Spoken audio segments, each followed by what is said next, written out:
everybody. I've got a slice of oak burl here. This tree came down in June of 2020, and the part that we're going to do here in the beginning is the rough turning, and this was done in June of 2021.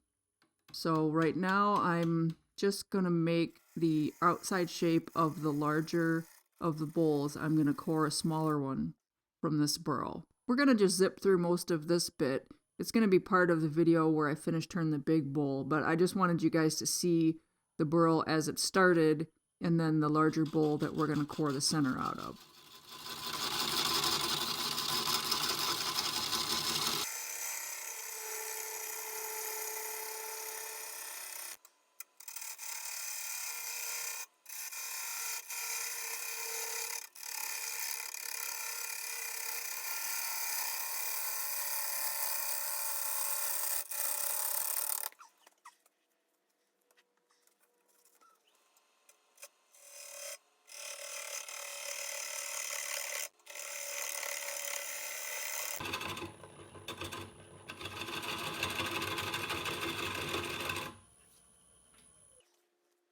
You can see there are lots of voids and kind of softish, punky spots, and I'd be lying if I said I wasn't a little bit scared of coring this, but I decided I was going to go ahead and give it a shot. We're just going to go nice and slow, and I'm going to stay out of the way.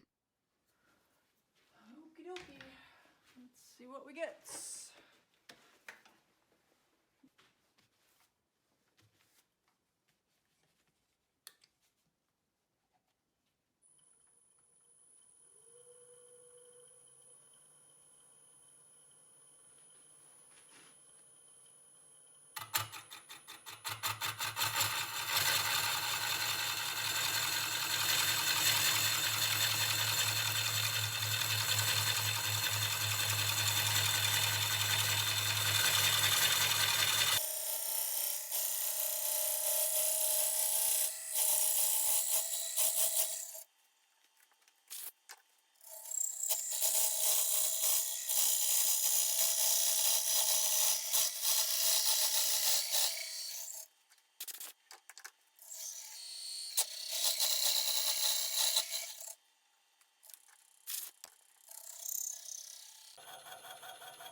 I turned the speed up a little bit to compensate for the fact that the center of the bowl is turning more slowly than the outside rim. And we should be just about there.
I did chicken out just a little bit when I got toward the center during the coring, and you can see that it almost looks like I've got a little tenon on there. That's just where I stopped the coring system and it was able to break out. I'm going to go ahead and put a mortise in for the 50mm jaws on my Supernova 2 chuck. And then we'll turn it around and I will rough out the inside, seal it with AnchorSeal, and it will go into the kiln.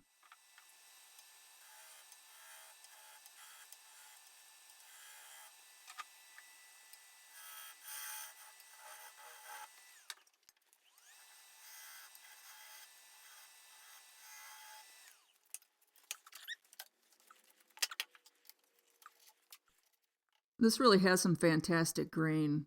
I probably could have cored a baby bowl out of the middle, but you can see there's a pretty big void there. I just decided I wasn't going to push my luck. So I marked out about 10% of the overall diameter, and I'm gonna just get it as even as I can all the way down so that hopefully it will stay mostly intact in the kiln.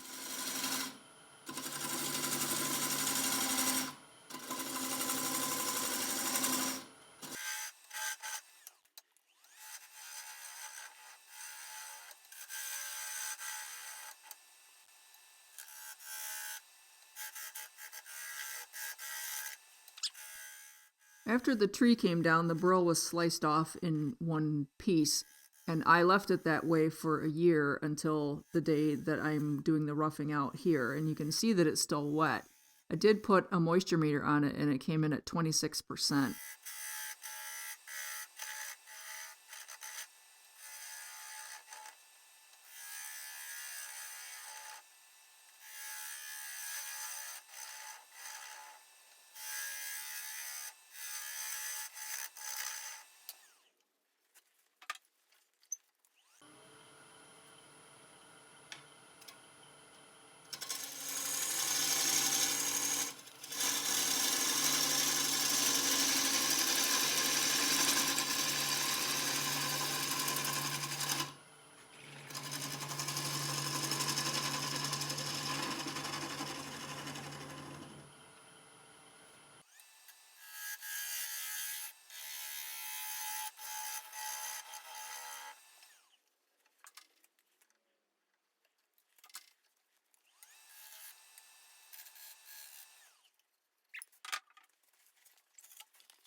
Both of these burls cracked pretty badly in the kiln. I'm not surprised. You never really know what to expect with burl.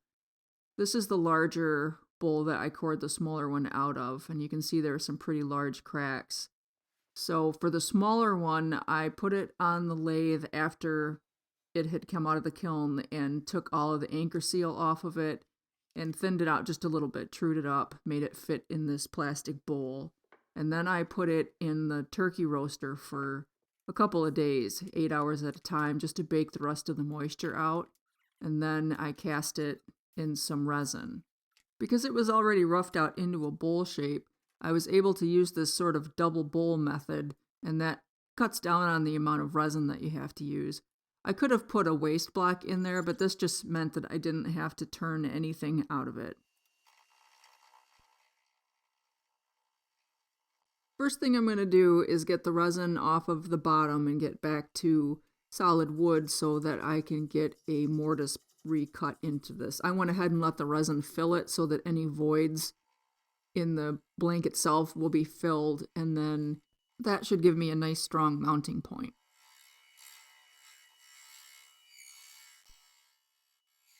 There were a few holes in the resin, which I'm a little bit surprised about. One of them happens to be here on the bottom, and I wanted to make sure that I cut that out. It's right about the point where I was going to have the mortise, so I made the mortise a little bit bigger than I wanted to, but as long as it still fit in the jaws, I didn't really care.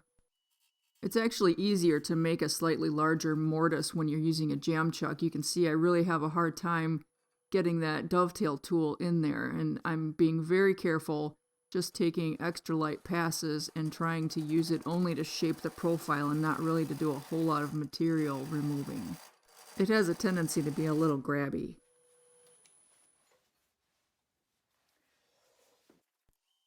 I'm mostly going to be using my Easy Wood Tools negative rake circular carbide cutter for this project. I will use a couple of different tools, and I will show you right here what happens when you use a bowl gouge on particular kinds of resin. It is not happy. It chipped it pretty badly. Now, it isn't quite as bad when I'm cutting toward the center, but it still doesn't leave anywhere near the kind of finish that you get with the negative rake scraper.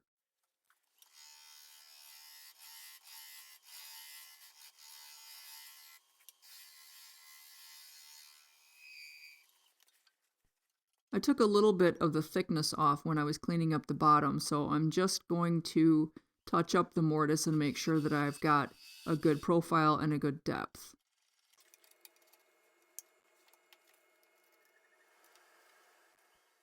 Resin seems to be one of those things that has a tendency to divide people as far as opinion goes. There are some wood turning purists who think that you should not ever put resin in anything because it's not wood. And then there are turners who just put all kinds of ridiculous things into resin just to see if you can turn them.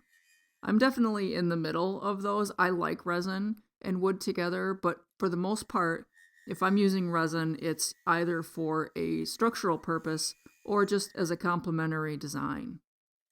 Okay, so here is a little bit of a comparison between a freshly sharpened bowl gouge on a CBN wheel and a straight traditional carbide cutter and a negative rate carbide cutter.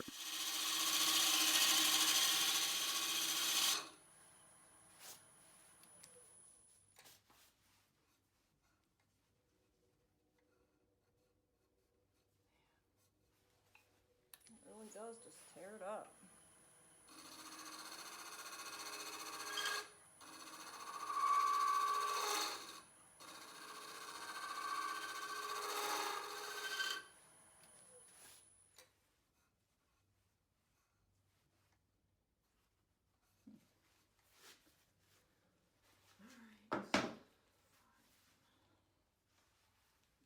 Well, this guy. Just get rid of some of this, shall we?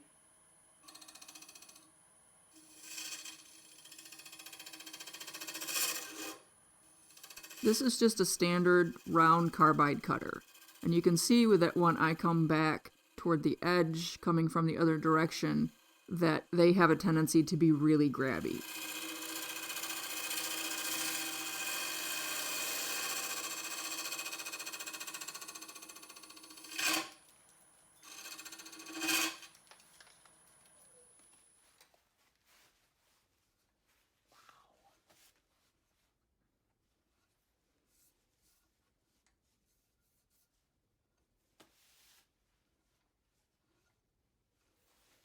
Okay. How about we stick with this one?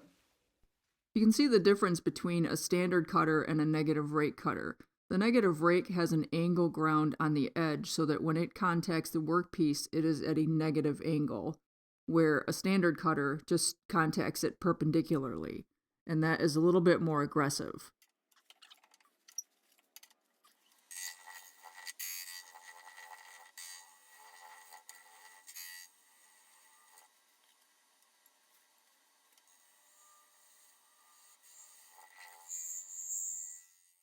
I'm starting to feel a little bit like Frodo after Shelob got a hold of him.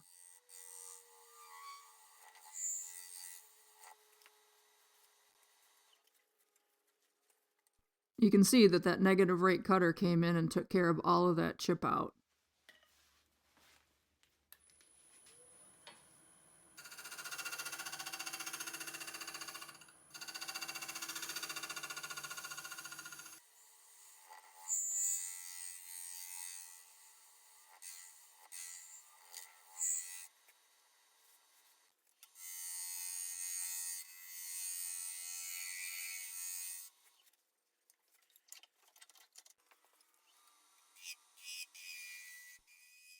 Traditional tools will work on resin, and there are probably all sorts of different factors involved in what works and what doesn't. I just have decided that until I get down to mostly wood, it's just a time saver to go ahead and use the negative rake scraper. And then once most of the resin is gone, I can go back to using just about anything that I want to.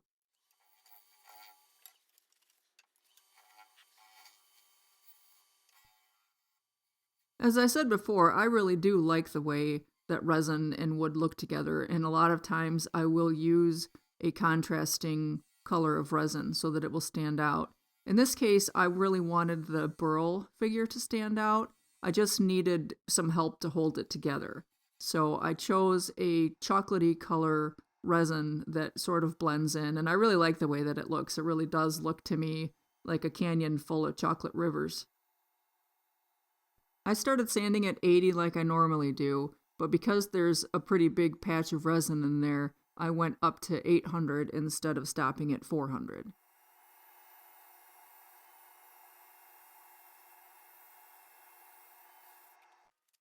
When I was done sanding, I blew it off with the air compressor, and I'm using denatured alcohol to kind of soak up any of the last little dusty bits.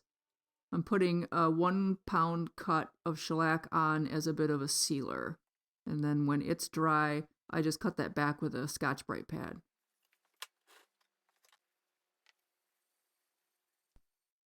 Those of you who have been watching me for a while will know that I have started using 2 different kinds of abrasive paste. The first one is the Axe abrasive sanding paste, and then I follow that up with Brad's abrasive sanding paste.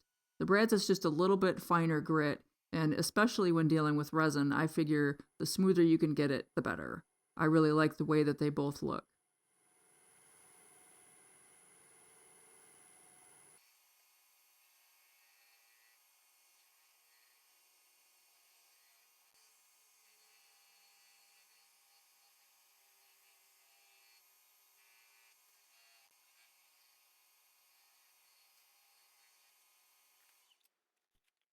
So I finished with the Axe, and now I'm going to apply Brad's abrasive sanding paste.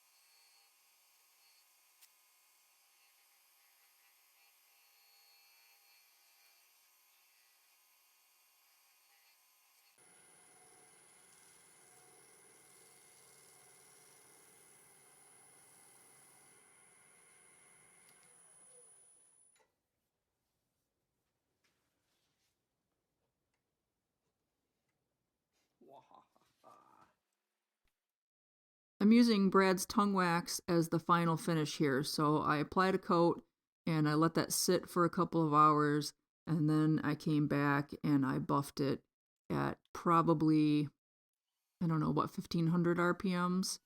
Tongue oil is one of the few true drying oils. Tongue oil, linseed oil, and walnut oil are all drying oils, which means that they penetrate into the wood and cure or harden. Other oils like mineral oil or orange oil, they don't ever actually cure. So one thing to keep in mind when using any of the drying oils is that because they generate heat as they cure, there is the slight risk for spontaneous combustion. So make sure that any paper towels or anything that you use to apply a drying oil gets laid out flat to dry completely before you put it in the trash can. It's not a bad idea to have a metal can dedicated to holding the dried paper towels. It's just an added layer of security and make sure that if something did happen, it would be contained in some sort of a metal container. We do work in environments full of wood and sawdust after all. I'm back to using the jam chuck to just take out that little blob of resin and wood in the center. I'm not sure why I didn't take that out when I did the mortise, but I didn't, so we'll get rid of that now, and then I'll get it sanded up.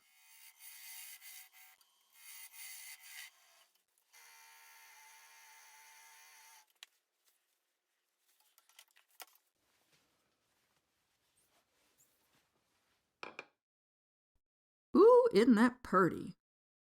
I sure do like that chocolate resin with the oak burl. I think that looks pretty spectacular. What do you guys think? You like the complementary, or would you rather have seen a contrasting resin color? Let me know what you think in the comments. If you like the video, hit that thumbs up button for me.